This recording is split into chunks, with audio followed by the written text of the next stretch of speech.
बहुत अच्छे से पढ़ने वाले हैं हम, एकदम बढ़िया ग्रेट तरीके से। ओके ना, मेरे को ऐसा फील हो रहा है कि ब्राइटनेस कुछ ज़्यादा ही हो रखी है यहाँ पे। ओके चलिए, सो आपको दिखना क्लियर चाहिए, वो सबसे ज़्यादा मेन यहाँ पे होगा, ठीक है ना। स्क्रीन पर फर्स्ट क्वेश्चन है कि एक अध्यापक को विद्यार्थियों को योग्यता के परिप्रेक्ष्य और अधिगम को प्रक्रिया मानने के लिए प्रोत्साहित करना चाहिए। वृद्धि बोधक एक सक्रिय, अस्तित्व बोधक एक निष्क्रिय, वृद्धि बोधक एक निष्क्रिय, अस्तित्व बोधक एक सक्रिय। यहाँ पे एक टीचर को विद्यार्थियों को योग्यता के परिप्रेक्ष्य और अधिगम को प्रक्रिया मानने के लिए प्रोत्साहित करना चाहिए। देखो, एक टीचर से वो बच्चों को कैसे हैंडल करेगा कि बच्चा सीखता कैसे है, एक्चुअली बच्चा है क्या, बच्चा किस तरह से सारी चीज़ें हैंडल करेगा। और अगर यहाँ पे बात करें एक निष्क्रिय तो यहाँ पर तो वैसे ही फिनिश हो गया। यहाँ पर सक्रिय है, लेकिन अस्तित्व बोधक ये भी निष्क्रिय की ही कैटेगरी में आता है। सो बेस्ट यहाँ पर होगा क्या, वृद्धि बोधक और एक क्या, सक्रिय। ओके, यानी कि ए ऑप्शन हमारा यहाँ पे क्या होगा, बेस्ट होगा। वृद्धि बोधक यानी कि आप बच्चे को कुछ भी सिखा रहे हैं, मानो हम एक सम्स करा रहे हैं यहाँ पे कि ये सम्स है, यहाँ पे देखो ये सम्स है, आपको डिवाइड करना है 5 से 25 को। तो हम ये नहीं बताएंगे कि इसका आंसर यहाँ पे क्या आएगा, इसका आंसर 0 0 आएगा, हम ये नहीं बताएंगे इसका आंसर 0 है। अगर हम सिर्फ और सिर्फ ये बता देंगे इसका आंसर 0 है तो वो क्या हो जाएगा, अस्तित्व बोधक हो जाएगा। यानी ओनली हम बस उसका कुछ फैक्ट्स नहीं, बाकी हम इसे बच्चे को ऐसे बाय द वे यानी कि 1 by 1 करा के बताएंगे। अब देखो 5 का पहाड़ा पढ़ के देखो 25 से ज़्यादा नहीं होना चाहिए, तो पंजे कितना होता है, 25 होता है। ओके, इस तरह से कराएंगे। फिर कहेंगे इनको माइनस करो, 5 में से 5 गए 0 हुआ, 2 में से 2 गए 0, इसलिए हमारा जो शेषफल आया कितना आया, 0। इस तरह आया यहाँ पर हमारा शेषफल 0। तो इस तरह से जब हम बच्चे को सारी एक्टिविटीज़ कराएंगे, ओके, उसे हम बताएंगे ये ऐसे नहीं ऐसे होता है, ये इसकी प्रक्रिया है, वो होता है वृद्धि बोधक। और एक सक्रिय भैया, एक सक्रिय एक्टिविटीज़ वही होती है जब बच्चा खुद खोजबीन करेगा और तत्पर रहकर चीज़ों को कंटिन्यू सीखेगा, तो वही क्या है, एक एक्टिविटीज़ होगी, ठीक है ना। चलिए, तो इसका फर्स्ट ऑप्शन से यहाँ पे राइट होगा। आगे स्क्रीन पर सेकंड क्वेश्चन है, यदि गतिविधि को महत्व नहीं दिया जा रहा है तो विद्यार्थी द्वारा किस अनुभव करने की संभावना है, किसका अनुभव करने की संभावना है। देखो, यदि गतिविधि को महत्व नहीं दिया जा रहा है तो विद्यार्थी द्वारा किसका अनुभव करने की संभावना है। गतिविधि यानी कि यही एक्टिविटीज, जिज्ञासा, आनंद, उत्साह, बोरियत। मानो एक क्लास है, एक क्लास में बहुत सारे बच्चे हैं, अलग अलग 30 40 35 45 कितने बच्चे हो सकते हैं, 40 वगैरह, ओके, कितने भी बच्चे हो सकते हैं। तो देखो, अगर आप सभी बच्चों को सिर्फ और सिर्फ एक ही फॉर्म में या फिर बस अपने एक ही आपका रूल्स है कि बस चलो ये मैंने पढ़ा दिया हो गया, कि मानो आज हम चर्चा कर रहे हैं हिंदी में वर्णमाला क्या है क्या नहीं है, बस मैंने नोट्स लिखवा दिए बता दिए, तो उसमें बच्चे को मज़ा नहीं आएगा। जब तक आप उसे करा के नहीं बताओगे कि वर्णमाला है क्या, वर्णों का समूह होता है, वर्ण किसे कहते हैं, ये जो हम पढ़ते हैं ऐसे अनार, यही तो वर्ण है और क्या है। जब तक सारी चीज़ें हम उसे नहीं बताएंगे, नहीं कराएंगे, और बस ऐसे ही उसे ऊपर से ही हमने पढ़ा दिया, ऊपर से, जैसे भी मैंने कहा कि यहाँ पर आपको जो है कुछ भी मैंने जो है क्वेश्चन दिया कि ये क्वेश्चन है और बस मुझे बता दो इसका आंसर क्या होगा फटाफट, या फिर अगर आपसे नहीं हो रहा है तो आप बुक से चेक कर लो, वहाँ से इसका आंसर देख लो। तो इस तरह की एक्टिविटीज़ में बच्चा बोरिंग करेगा, बोरिंग फील होगा, बोरियत जिसे हम क्या कहते हैं, क्या, बोरियत, बोर्डम, यानी कि बोरिंग हो जाएगा बच्चा। आप खुद ही बताओ, अगर क्लास में टीचर ऐसा है कि सही से न तो पढ़ा रहा है, ओके, न ही एक्टिविटीज़ सही से करा रहे हैं, तो क्या बच्चे वहाँ पे मन लगा के पढ़ेंगे, नहीं ना, बिल्कुल नहीं, बोर होंगे और बच्चे को बेंच पे बैठे बैठे ही नींद आएगी कि कब जाए, बस यहाँ पे सिर में दर्द हो रहा है, टीचर जाए यहाँ से क्लास से ही बाहर। ओके, तो इस तरह का अनुभव आपको नहीं कराना है बच्चों को। नेक्स्ट है, स्कूल अध्यापिका रीचा अपने विद्यार्थियों में समुन्नत समझ को समुन्नत करना चाहती है, इसके लिए उसे क्या करना चाहिए। देखो, एक स्कूल टीचर है रीचा, अपने स्टूडेंट को समुन्नत समझ को समुन्नत करना चाहती है, इसके लिए उसे क्या करना चाहिए। एक टीचर है यहाँ पर रीचा, तो रीचा अपने बच्चों को किस तरह से यहाँ पे बेस्ट उनके अंदर अंडरस्टैंड को बढ़ावा दे सकती है। कैसे समुन्नत समझ को कैसे समुन्नत करना चाहती है, तो क्या करेंगी वे विद्यार्थियों को प्रश्नों का समाधान निर्धारित करने के रूप में कहेगी, प्रक्रियात्मक ज्ञान और अधिसंज्ञानात्मक कौशलों पर ध्यान देंगी, विषय वस्तु के कंठस्थ स्मरण पर ध्यान देगी, या फिर यहाँ पर बात करें विद्यार्थियों को उप अवधारणाओं में संबद्धता स्थापित करने के लिए निरुत्साहित करना चाहिए। तो पॉजिटिव ऑप्शन कौन सा होगा? पहले तो अगर हम बात करें सीटेट का नेगेटिव टैग वर्ड्स, अगर ऋचा जो टीचर है अपने बच्चों को सही तरीके से समझ उनके अंदर विकसित करना चाहते हैं, कैसे समझना है, कैसे अंडरस्टैंड करना है चीज़ों को, तो आप क्या करेंगे? आप ये तो नहीं करेंगे कि बस प्रश्नों का समाधान आप दे देंगे बच्चों को कि यहाँ पे इसमें ये बुक है मैथ्स की और पीछे इसमें सॉल्यूशन दिया हुआ है, इसे रट लो और क्या हो गया, ऐसा नहीं करना है। सॉरी, अगर बात करें कि कंठस्थ आप रट्टाफिकेशन करवा देंगे, कंठस्थ तो वैसे भी सीटेट का नेगेटिव टैग वर्ड्स है, या फिर उप अवधारणाओं से संबंध होकर स्थापित करने के लिए निरुत्साहित करेंगे, आप उन्हें डिमोटिवेट करेंगे, तो ये तो वैसे भी रॉन्ग होगा। आप कहेंगे आपसे नहीं हो पाएगा, आप कुछ नहीं कर सकते, आपके बस का ही नहीं है, तुम तो बुद्धू हो, चलो यहाँ से। सो बेस्ट आंसर होगा ऑप्शन बी, प्रक्रियात्मक ज्ञान और अधिसंज्ञानात्मक कौशलों पर ध्यान देना चाहिए।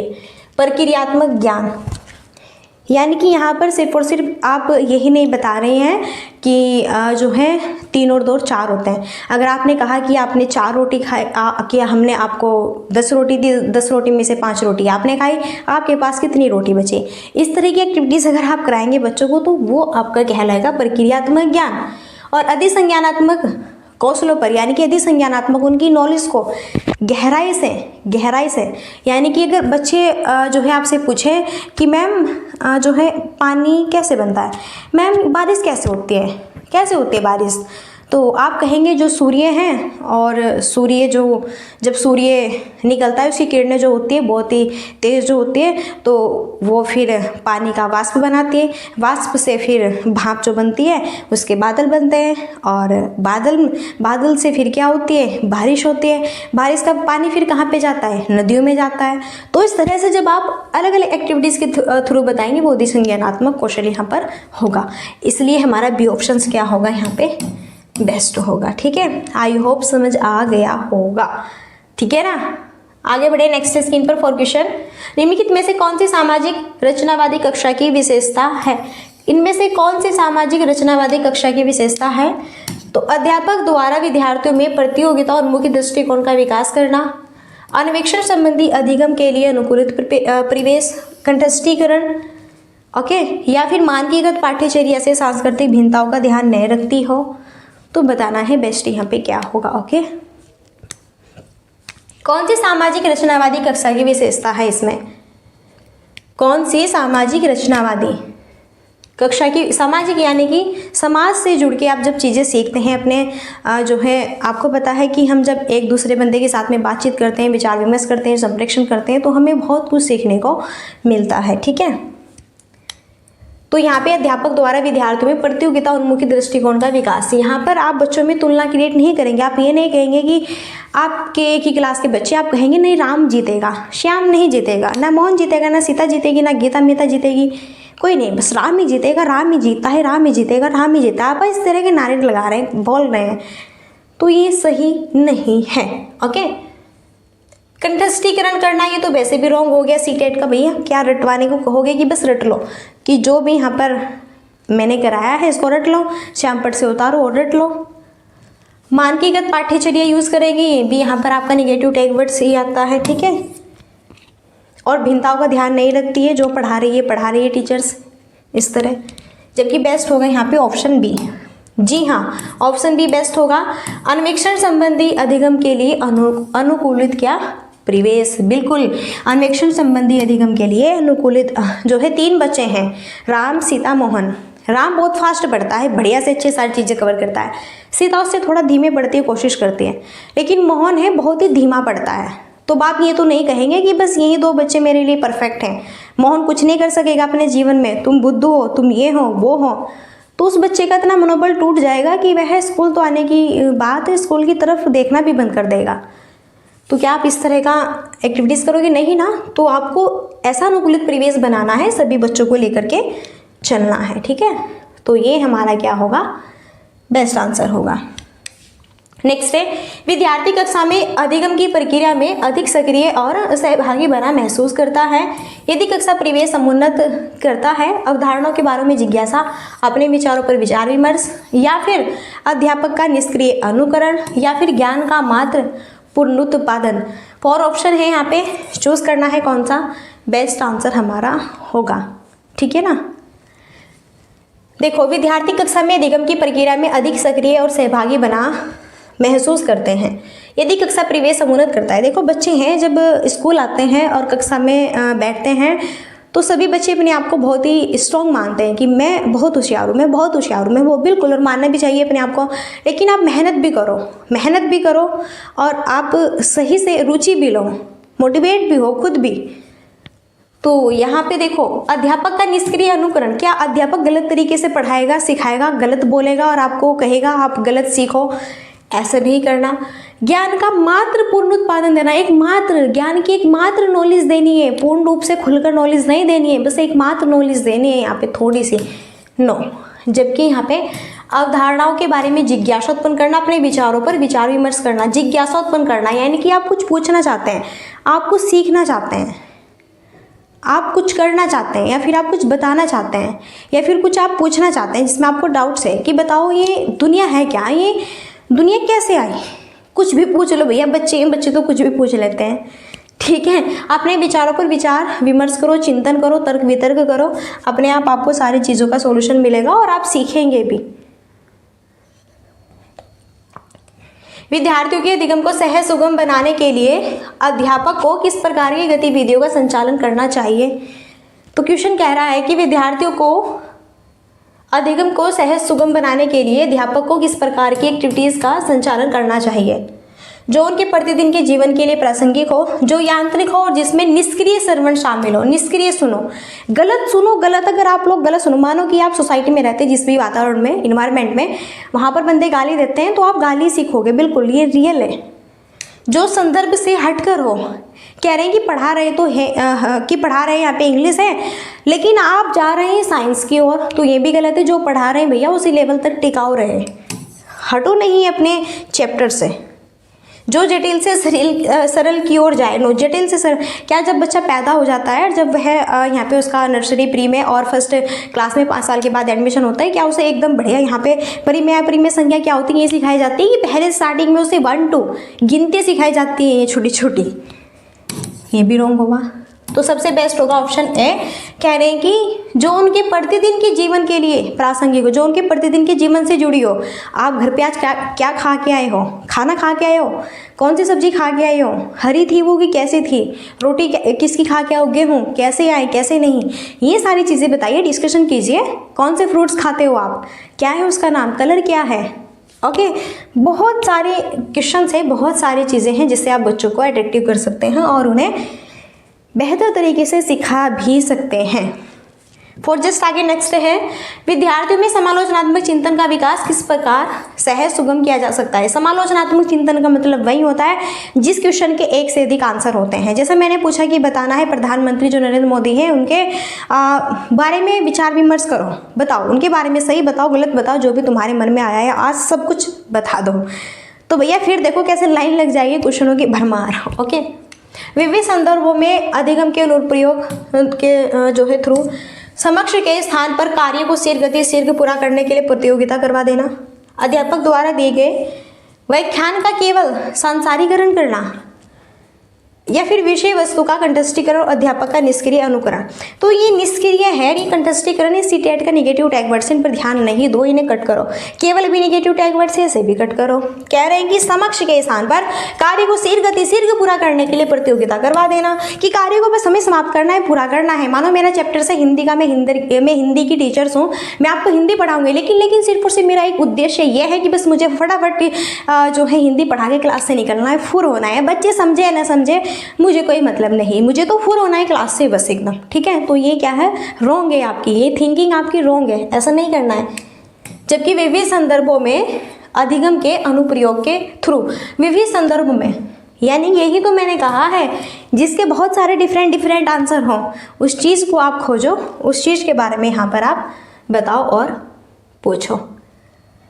नेक्स्ट है पेस ऑफ लर्निंग इज, अधिगम की गति है क्या? अधिगम की गति क्या है?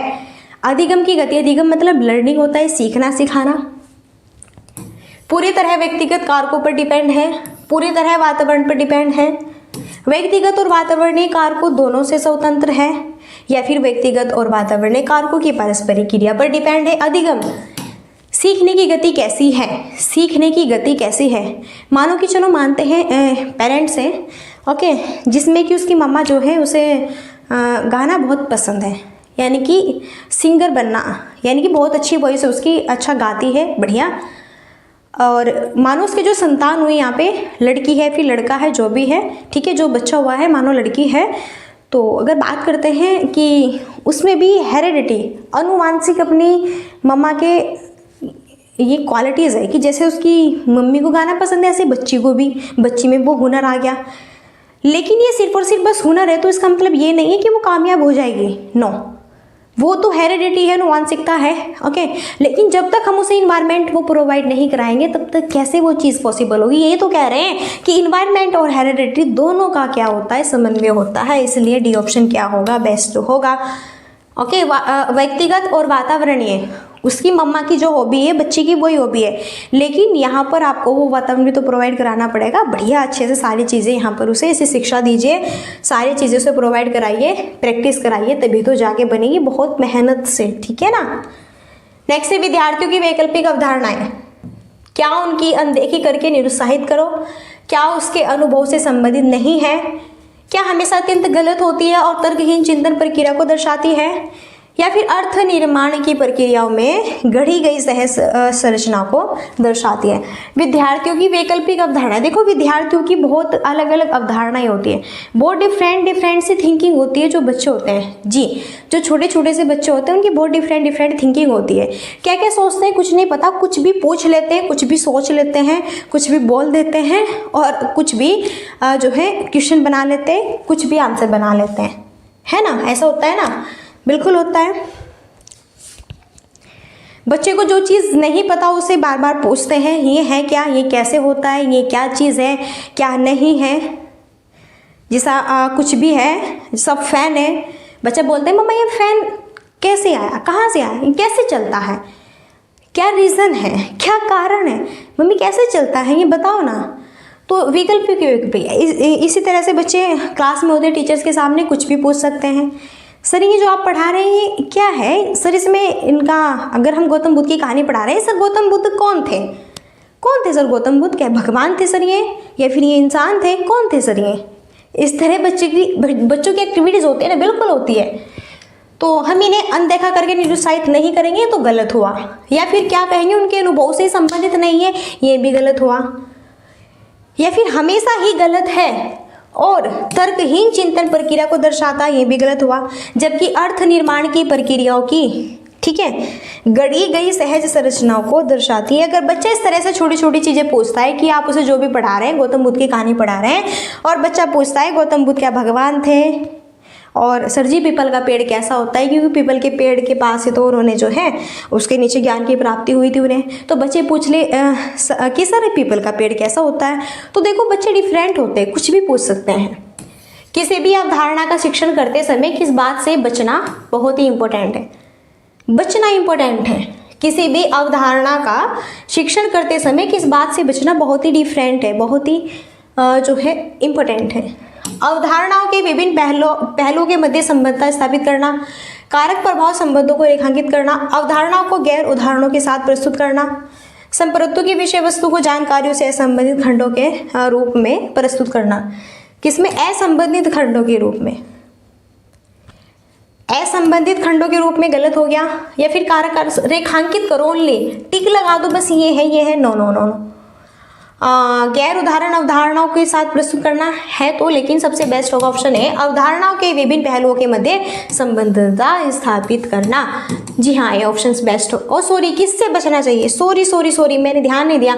किसी भी अवधारणा का शिक्षण करते समय किस बात से बचना चाहिए, बचना कह रहे हैं तो ये भी सही होगा, ये भी सही होगा, ये भी सही होगा, लेकिन इससे बचना चाहिए कि संप्रभुत्व की विषय वस्तु को जानकारियों के असंबंधित। देखो आप जो भी पढ़ा रहे हैं मानो कि अभी यहाँ पे देखो मैंने कहा गौतम बुद्ध की आप कहानी पढ़ा रहे हैं बच्चों को, और अगर बच्चे पूछ रहे हैं कि पीपल का पेड़ कैसा होता है, आप बच्चों को गलत बता रहे हैं कि पीपल का पेड़ तो इस तरह होता है, आम के पेड़ की तरह होता है, ये होता है, फलाना इस तरह होता है, तो आप गलत बता रहे हो, असंबंध खंड को जोड़ रहे हो। जो पूछ रहा है वो आप बताइए, अगर आपको नहीं पता है तो पता करके नेक्स्ट कल बताइए, ठीक है ना। लेकिन असंबंधित जानकारी से आप बच्चों को यहाँ पर शिक्षा प्रोवाइड ना कराएं। तो हमें यही कहा है किस चीज़ से बचना चाहिए, तो भैया इससे ही बचना चाहिए। ओके।